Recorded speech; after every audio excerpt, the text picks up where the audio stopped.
मैं इस मौके पर आज जो समाजवादी पार्टी में शामिल हो रहे हैं उन सबका बहुत बहुत धन्यवाद और आभार प्रकट करना चाहूंगा। सबसे पहले मैं शिव कुमार बेरिया जी, जो कुछ दिनों के लिए राजनीति में अवकाश पर थे, समाजवादियों से थोड़ी दूरी बना ली थी क्योंकि वो समाजवादी थे, इसलिए दोबारा समाजवादी पार्टी में आ गए। मैं उनका, उनके साथ जितने भी सहयोगी साथी, उनका बहुत बहुत धन्यवाद देता हूँ। इसी तरह रुश्दी मियाँ साहब, पूर्व विधायक, हमारे बहुत ही सहयोगी साथी, जो किसी कारण हमसे दूर हो गए थे, उन कारणों को दूर कर दिया है। रुश्दी अम्मा भाई अब हमारे साथ हैं, उनका भी बहुत धन्यवाद। उनके साथ तमाम सहयोगी साथी हैं, उनका भी। अतर खां साहब, राम मिलन भारती जी, अंकित शर्मा जी, जो बहुत दूर से चल करके आए मेरठ से, और इनके साथ बहुत जिम्मेदार लोग, बहुत प्रतिष्ठित, बहुत सम्मानित लोग जो आज समाजवादी पार्टी में शामिल हो रहे हैं, मैं उन सभी लोगों का बहुत बहुत स्वागत करता हूं, बधाई देता हूं। और मुझे उम्मीद है कि आने वाले समय में जो समाजवादी पार्टी लड़ाई लड़ रही है, उस संघर्ष में हमारा सहयोग करेंगे अपने तमाम सहयोगी और साथियों के साथ। बहुजन समाज पार्टी के जो कोऑर्डिनेटर रहे, डुमरियागंज और सिद्धार्थनगर इलाके में और आसपास क्षेत्र में बहुत जिम्मेदारी से जमीन तक बहुजन लोगों की आवाज पहुंचाने का काम करते रहे। मेहनत कर करके लोगों को जोड़ा उन्होंने। मैं उनका बहुत बहुत धन्यवाद और स्वागत करता हूं। साथ ही राजा राजकुमार सिंह जी, जो जिनके पिता नेताजी के साथ बहुत लंबे समय रहे और लंबे समय समाजवादी पार्टी से जुड़े रहे। किन्हीं परिस्थितियों में हम लोग साथ नहीं रख पाए उनको, जिसकी वजह से हम लोगों के दूर चले गए थे। रितेश कुमार जी आज फिर समाजवादी पार्टी में शामिल हैं। हमें उम्मीद है इस आने वाले समय में हमारा पूरा सहयोग और मदद करने का काम करें। और इनके सहयोगी साथी जिनके मैं नाम नहीं पढ़ पा रहा हूं, बड़ी संख्या में इस ऑडिटोरियम में, मैं एक एक साथी का बहुत बहुत धन्यवाद और आभार प्रकट करता हूं। आंदोलन के तहत जिनकी जान गई वो भी हजारों हैं। ये वो लोग हैं जो 3 काले कानून लाए थे। कितने किसान शहीद हो गए, और आज भी किसान आंदोलन कर रहा है और एमएसपी मांग रहा है। क्या एमएसपी देने का इनके पास कोई रास्ता है? और रास्ता भी कैसे बनेगा जब उधार पैसा बढ़ गया हो, देश के ऊपर कर्ज बढ़ गया हो, जिस सरकार ने नोटबंदी की हो और उसके बाद कर्ज बढ़ा हो, और फिर 15 लाख करोड़ से ज्यादा किसान का कर्ज माफ नहीं किया, बड़े बड़े उद्योगपतियों का कर्ज माफ किया। और हो सकता है जिन किसानों का कर्ज माफ होना चाहिए नहीं किया, या हम दूसरे तरीके से देखें, वो कभी जांच का विषय भी हो सकता है कि जिन उद्योगपतियों का कर्ज माफ हुआ है, क्या उन्होंने इलेक्टोरल बॉन्ड्स तो नहीं दिए थे भारतीय जनता पार्टी को?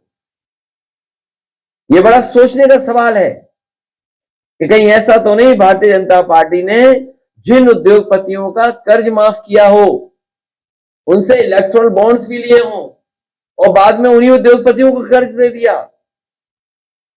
दुनिया में हमें बताओ कौन सा देश इस तरह की अर्थव्यवस्था चलाता होगा जहां पर पहले तो लोन दिया जाए, जब वो डिफॉल्टर हो जाए तो उनका कर्ज माफ हो, फिर उन्हें कर्ज दे दिया जाए और कर्ज के माफ करने के बहाने इलेक्टोरल बॉन्ड्स ले ली जाते हो। अरे हमने तो कह दिया जांच की मांग, सुना नहीं आपने या स्किप कर गए वो भी आप? इसलिए जहां किसान की आय दोगुनी का वादा किया था, क्या किसान की आय दोगुनी होगी इस महंगाई में? और फिर नौजवान, वो बेटी जो इसने आत्महत्या कर ली, क्या कहा उसने? माफी मांगी पिता और मां से, मां और पिता से माफी मांग करके उसने आत्महत्या कर ली क्योंकि पेपर लीक हो गया, वो अपना भविष्य बनाना चाहती थी। दूसरा कन्नौज का बेटा, ब्रजेश पाल, उसने अपनी जान दे दी डिग्री जला करके। जो लोग निवेश का सपना दिखा रहे थे और बड़े बड़े आयोजन कर रहे थे, आप लोगों को ब्रेकिंग सेरेमनी में बुला करके आपको कूपन दे रहे थे खाने का। बताओ, कूपन दिया प्रेस के लोगों को खाने का, ये खाना खाए बिना मत जाना। कहां है नौकरी, कहां है रोजगार? और बताओ कितने नौजवानों की जान जा रही है, आत्महत्या कर रहे हैं। तो इसका सवाल का जवाब है क्या सरकार के पास कोई? इसीलिए भारतीय जनता पार्टी के लोग घबराए हुए हैं, ये जनता को फेस नहीं करना चाहते हैं। आय दोगुनी हुई नहीं, नौकरी मिली नहीं, और फिर नौजवान कहां खड़ा है? क्या इस महंगाई में आय दोगुनी हो गई? 1 लाख किसान ने आत्महत्या की है अभी तक, जब से भारतीय जनता पार्टी की सरकार आई है। दुनिया में शायद इतना कर्ज किसी देश के ऊपर नहीं होगा। कर्ज उद्योगपतियों को दिया, उद्योगपतियों का कर्ज माफ कर दिया, और फिर ये जो घटना हुई थी तेजिंदर ब्रिक की, तो जान बच गई तेजिंदर ब्रिक की, उसकी भी जान चली जाती। और उन्हीं जिन पे आरोप थे, बताइए, टिकट दे रहे हैं। तो इससे किसान का क्या भला होगा? इससे जनता को समझ लेना चाहिए कि भारतीय जनता पार्टी कैसी पार्टी है। अब पार्टी विद डिफरेंस यही है कि जो चाहो सो करो, और हम तो आपके साथ हैं।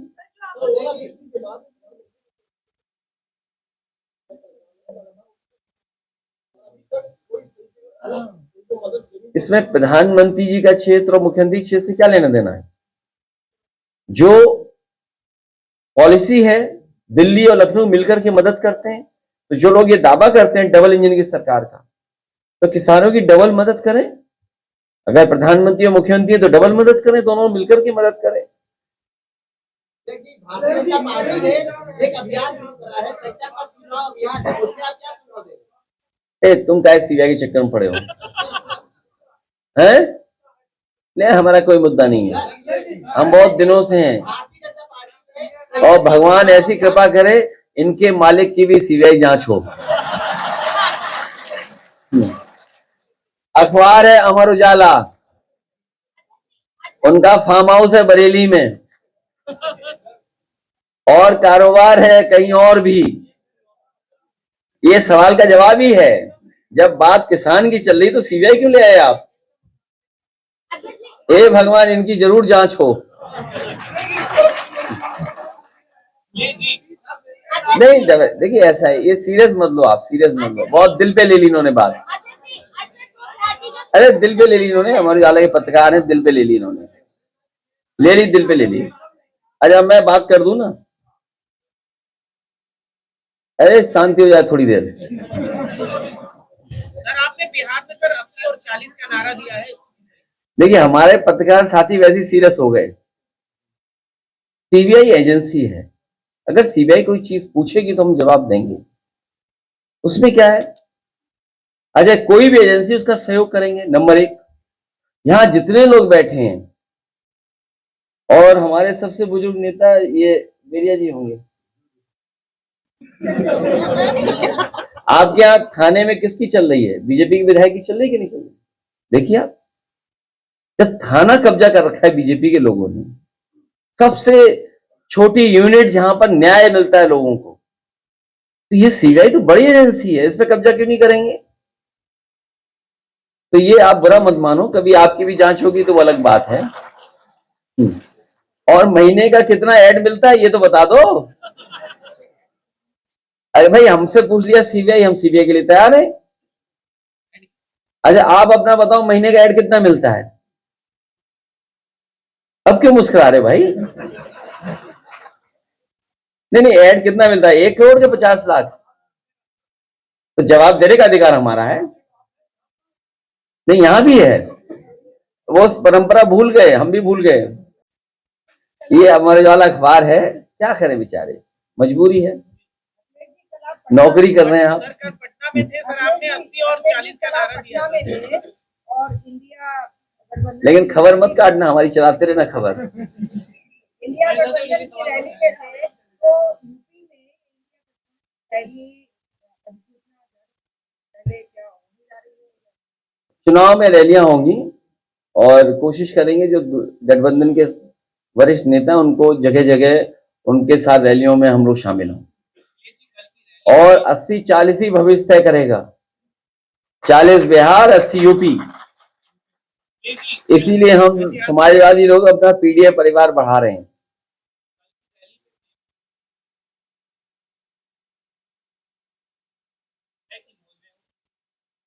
देखिए, परिवार में बहस बीजेपी को इसलिए नहीं करनी चाहिए।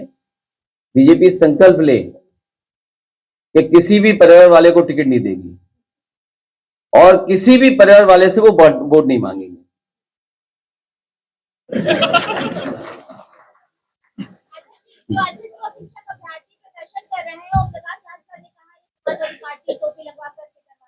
क्या चीज? शिक्षक अभ्यर्थी प्रदर्शन कर रहे हैं, ये बीजेपी रहेगी तो नौकरी भी खत्म हो जाएगी, आरक्षण भी खत्म हो जाएगा। इसलिए कई मौकों पर कहा कि ये समुद्र मंथन की तरह संविधान मंथन का समय है।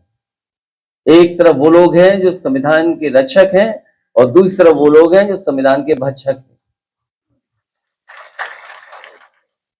जो अधिकार हैं वो छीने जा रहे हैं। इसमें सवाल किसी दल का नहीं है, उन बच्चों का है जो कई दिनों से, कई साल से वो न्याय मांग रहे हैं सरकार से। हम उन बच्चों को भरोसा दिलाते हैं जब कभी भी समाजवादियों को जनता ताकत देगी उनको न्याय देंगे और जो हक और सम्मान उन्हें मिलना चाहिए संविधान के तहत, उसके लिए लड़ाई समाजवादी पार्टी लड़ेगी। ये बताइए सर,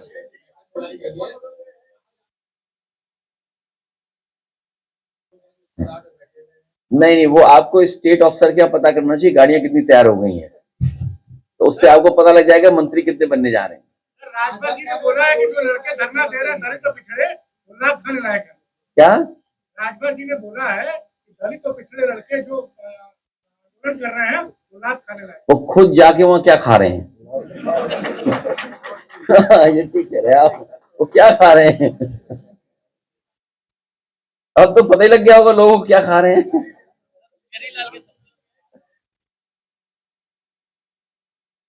चलिए, मैं प्रेस के साथियों का धन्यवाद देता हूं, लेकिन प्रेस के साथी पता नहीं भर्ती और ज्यादा ना खोल दें कि जिसको आना है आइए। शुरू में तो पत्रकार साथी भी गए थे कवर करने, जब वहां मामला खराब हुआ ज्यादा तो पत्रकार साथी सब बाहर वापिस आ गए भारत। लेकिन अब नौजवान जा रहा है। सोचो कैसी सरकार है जो गरीबी को एक्सप्लॉइट कर रही हो, गरीबी को एक्सप्लॉइट कर रहे, गरीबों को एक्सप्लॉइट कर रहे हैं, क्योंकि नौजवान के हाथ में नौकरी रोजगार नहीं है। यहाँ पे वो मजबूरी में अपना भविष्य बनाने के लिए और परिवार की देखभाल के लिए वो विदेश जा रहा है, वो भी कहां, वॉर जोन में। रशिया भेज दिया, वहां लड़ रहे हैं बेचारे यूक्रेन में। तो ये सब सवाल हैं जिनका जवाब भारतीय जनता पार्टी के पास नहीं है। और डबल इंजन की सरकार को, या डबल इंजन की सरकार जो कहती है हम न जाने कितना मुनाफा और लोगों को लाभ पहुंचा रहे हैं, अभी किसान चाहे बुंदेलखंड हो या उत्तर प्रदेश के दूसरे हिस्से का, क्या उसकी डबल मदद हो रही सरकार से? कम से कम अब तो सरकार सोचे और डबल मदद करे उनकी। जो नुकसान हुआ है ओलावृष्टि और बारिश से और आंधी तूफान से, जो डबल इंजन की सरकार है, क्या किसानों की डबल मदद करेगी? दिल्ली और लखनऊ मिलकर के जो नुकसान हुआ है क्या भरपाई करेगी सरकार? कार्यक्रम मोहन यादव का था, नारे लग रहे थे अखिलेश यादव जिंदाबाद, दुहाई देने लगे कि यूपी में ससुराल है हमारे। प्यारे मोहन, आप बेरोजगारों की बात कर रहे हैं और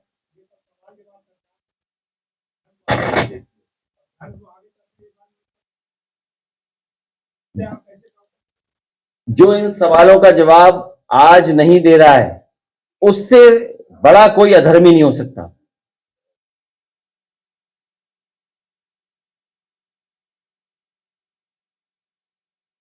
नहीं, आपकी इच्छा है कहीं लड़ने की?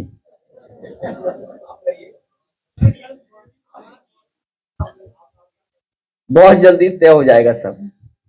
अब बीजेपी की सूची देखिए आप, क्या सूची है वो, जो सब हारने वाले हैं। यादव है हमको ढूंढ रहा है।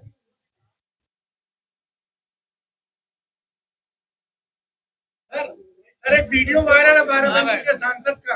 नहीं, जो बात आप कह रहे हो, सर वो बाराबंकी के मौसम बदल गया। सर और ये वीडियो वायरल हो रहा है, बाराबंकी के सांसद का वीडियो बताया जा रहा है, वायरल हो रहा है। क्या है, मैं सुना नहीं। बाराबंकी के एक सांसद का वीडियो किस बताया पार्टी के हैं, किस पार्टी के? भाजपा के। मैंने देखा नहीं ना, मुझे जानकारी इस बारे में देख सर भेज देंगे, देख नहीं, मेरी जानकारी में नहीं है। नहीं, मेरी जानकारी में नहीं है सब बात। सर अजय मिश्रा टेनी नहीं, को दोबारा सर अजय मिश्रा टेनी को दोबारा टिकट दिया गया है किसानों की। तो आप बीजेपी से क्या उम्मीद करोगे भाई? बीजेपी क्या कहती, किसानों की आय दोगुनी। मैंने जब आपके ही साथियों ने मुझसे सवाल पूछा था, ये बहुत पुरानी ट्रिक है और बीजेपी होशियार है। बीजेपी और बीजेपी के जो थिंक टैंक बड़ा होशियार है। कब कौन सी चाल चलनी है, कब ढाई चाल चलनी है, कब प्यादा चलना है। लेकिन हमारे पास बहुत सारे वजीर हैं, आप इनको पहचानते हैं? वो प्यारे मोहन हैं। इसलिए मैं कहना चाहता हूं, ये सब ओल्ड ट्रिक्स हैं। जब समाजवादी पार्टी अपना पीडीए परिवार बढ़ाने में जुट गई, तो इस लड़ाई को कैसे कमजोर किया जाए, कैसे ध्यान हटाया जाए, कैसे डिस्ट्रैक्ट किया जाए, उसका वो रास्ता अपना रहे हैं। लेकिन आपको दूसरा पहलू देखना चाहिए कि भारतीय जनता पार्टी के अपने ही लोग जिन्हें टिकट दी, कोई ना कोई बहाना ढूंढ रहे हैं, कोई ना कोई तरीका बता रहे हैं या कोशिश कर रहे हैं कि उन्हें टिकट ना मिल जाए। इससे ज्यादा कमजोर भारतीय जनता पार्टी कब रही होगी, जब उनके ही लोग पार्टी या टिकट को छोड़ करके जा रहे हों। और फिर भारतीय जनता पार्टी को याद रखना चाहिए कि सिर्फ पेपर लीक से ही भाजपा के लगभग 2.25 लाख वोट लीक हो चुके हैं। इसकी भरपाई कहां से होगी? कितने वोट लीक कर गए उनके? 2.25 लाख। और भारतीय जनता पार्टी को कम से कम जनता का यह जवाब देना चाहिए कि अगर हम आंकड़े ठीक तरीके से जनता को समझा ले जाएंगे, तो जनता के सामने क्या जवाब होगा भारतीय जनता पार्टी का पास?